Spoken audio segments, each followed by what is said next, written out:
ભારત ઇતિહાસ રચવાથી બસ હવે એક ડગલું દૂર છે। ભારતીય અવકાશયાત્રી શુભાંશુ શુક્લા સહિત ચારેય અવકાશયાત્રી 26 જૂનના રોજ આંતરરાષ્ટ્રીય અવકાશ મથક પર પહોંચ્યા છે। આઈએસએસ પર પહોંચ્યા બાદ હવે પછી શું એ જોઈશું આ અહેવાલમાં।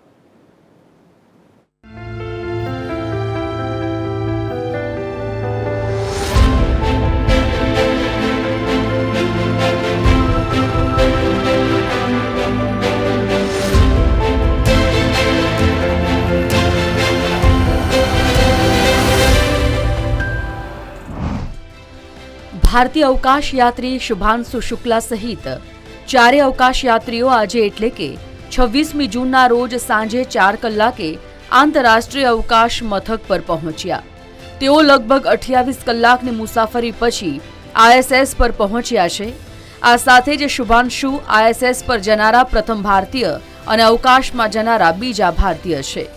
41 વર્ષ પહેલા રાકેશ શર્માએ 1984માં સોવિયત યુનિયનના અવકાશયાનની અવકાશમાં મુસાફરી કરી હતી। શુભાંશુ શુક્લા કોણ છે? શુભાંશુનો જન્મ 1986માં ઉત્તર પ્રદેશના લખનૌમાં થયો હતો। તેમણે નેશનલ ડિફેન્સ એકેડમીમાંથી અભ્યાસ કર્યો હતો। તેઓ 2006માં વાયુસેનામાં જોડાયા હતા। શુભાંશુ શુક્લાને ફાઇટર જેટ ઉડાવવાનો અનુભવ છે। તેમને ઇસરોના ગગનયાન મિશન માટે પણ પસંદ કરાયા છે। ગગનયાન મિશન ભારતનું પ્રથમ માનવ અંતરિક્ષ મિશન છે। અવકાશયાત્રી બનવા તેમણે રશિયા અને અમેરિકામાં ટ્રેનિંગ લીધી। તેઓ માઇક્રોગ્રેવિટી, ઇમરજન્સી હેન્ડલિંગ અને વૈજ્ઞાનિક પ્રયોગોમાં કામ કરવાનું શીખ્યા। આઈએસએસ માટે રવાના થયા તે સમયે મિશન ક્રૂએ અવકાશયાન સાથે લાઈવ વાતચીત કરી હતી, જેમાં શુભાંશુએ કહ્યું હતું કે અવકાશયાનમાંથી નમસ્કાર। જ્યારે અમને વેક્યુમમાં લોન્ચ કરવામાં આવ્યા ત્યારે મને બહુ સારું લાગતું નહોતું। મેં ઘણી ઊંઘ લીધી છે।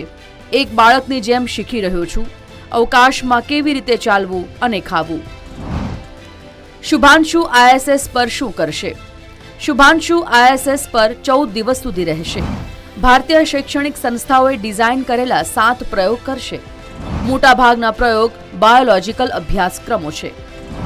તેઓ નાસા સાથે 5 વધુ પ્રયોગો કરશે, જે લાંબા અંતરિક્ષ મિશન માટે ડેટા એકત્રિત કરશે। આ મિશનમાં કરેલા પ્રયોગો ભારતના ગગનયાન મિશનને મજબૂત બનાવશે।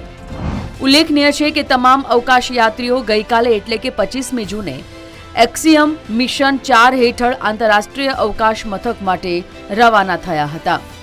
ટેકનિકલ ખામીઓ અને હવામાન સમસ્યાઓને કારણે આ મિશન 6 વખત મુલતવી રાખવામાં આવ્યું હતું। આંતરરાષ્ટ્રીય અવકાશ મથક પર પહોંચ્યા બાદ 2 અઠવાડિયા જેટલો સમય પસાર કરી અને 7 પ્રયોગ કરશે।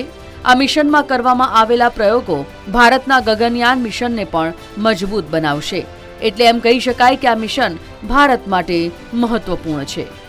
Bureau report, TV13 Gujarati.